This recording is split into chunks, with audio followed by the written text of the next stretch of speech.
Hello all, welcome to my channel. ఇవాళ recipe phone బియ్యము. ఇది 1 pot రెసిపీ అనమాట. Emmy and tasty. చూద్దాం దీనికి ఏమేమి కావాలో ఇంగ్రీడియంట్స్ ఫస్ట్ చూద్దాము. వెజిటబుల్స్ ఫస్ట్ అయితే ఇందులో carrot, beans, potato and onion, tomato, పచ్చిమిరపకాయలు తీసుకోవాలి. వాటిని కడిగి మంచిగా వాష్ చేసుకొని అన్నిటిని ఇలా కట్ చేసుకోవాలి. పొటాటోస్ అండ్ బీన్స్ పొడవుగానే పెట్టుకోండి.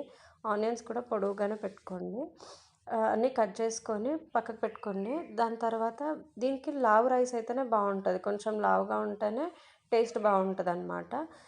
నేను ఇక్కడ 1 అండ్ 1/4 కప్ రైస్ తీసుకున్నాను. దాన్ని ఒక 2 times వాష్ చేసుకొని కొన్ని వాటర్ పోసుకొని ఒక హాఫ్ అన్ అవర్ వరకు నానబెట్టి అండ్ 1/4 కప్ కన్నా కొంచెం తక్కువ పెసరపప్పు తీసుకొని కడిగి పెట్టుకోవాలి. అంతే, నానబెట్టాల్సిన అవసరం లేదు దాన్ని. ఇప్పుడు ఒక కుక్కర్ తీసుకొని అందులో ఆయిల్, జీరా, ఆవాలు, ఇందాక కట్ చేసుకున్న అన్ని వెజిటేబుల్స్ కూడా వేసుకొని కొంచెం సేపు ఫ్రై చేసుకోండి. కొంచెం ఫ్రై అవ్వాలన్నమాట. అది ఫ్రై అయిన తర్వాత ఇందులోనే కొంచెం అల్లం వెల్లిగడ్డ పేస్ట్ కూడా వేసుకొని ఆ స్మెల్ పచ్చివాసన పోయేంత వరకు కొంచెం ఫ్రై చేయండి. కొంచెం ఫ్రై చేసిన తర్వాత ఇందులోనే మనం ఇందాక కట్ చేసుకున్న టమాటోలు కూడా వేసుకొని అలానే మనం కడిగి పెట్టుకున్న పెసరపప్పు ఉంది కదా, దాన్ని నానబెట్టాల్సిన అవసరం లేదు. డైరెక్ట్గానే వేసేయచ్చు అనమాట. జస్ట్ కడుక్కోవాలంతే. అది వాష్ చేసుకున్న పెసరపప్పును కూడా ఇందులోనే వేసి కొంచెం కలిపేయండి. కలిపేసి మనం తీసుకున్న 1 and 1/4 కప్ రైస్కి 2.5 కప్ వాటర్ సరిపోతుంది. దానికన్నా కొంచెం తక్కువ వేసుకున్నా పర్వాలేదు. బట్ నేనైతే 2.5 కప్ వాటర్ తీసుకున్నాను.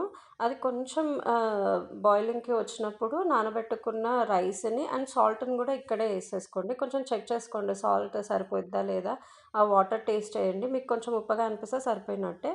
అదంతా కుక్కర్లో నానబెట్టుకున్న రైస్ని కూడా వేసేసుకొని ఒక 2 విజిల్కి కుక్కర్కి ఇచ్చేయండి. ఆ 2 విజిల్స్ అయిపోయాక ఆవిరిపోయాక చూడండి మంచిగా కుక్ అయిపోతుంది. ఒక్కసారి అదంతా చూడండి ఎల్లో కలర్. అందులో పసుపు కూడా యాడ్ చేయాలి, నేను మర్చిపోయాను చెప్పడం. కొంచెం పసుపు కూడా వేసి ఫ్రై చేసేటప్పుడే పసుపు వేసేయండి. చూడండి ఎంత Emmy and tasty and 1 pot recipe is ready. Healthy కూడా, అన్ని వెజిటేబుల్స్ కూడా మనం వేస్తున్నాం కాబట్టి అండ్ పెసరపప్పు కూడా వేస్తున్నాము. కిచిడి అండ్ పిల్లలకు కూడా సూపర్ ఉంటుందన్నమాట. ఒకసారి ట్రై చేయండి. నా ఛానల్ కనుక ఫస్ట్ టైం చూస్తున్నట్టయితే please do like, share and subscribe.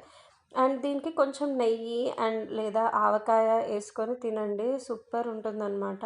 Tasty మాత్రం నో డౌట్ చాలా ఎమ్మీగా ఉంటుంది. ఒకసారి give it try for this recipe. Bye bye.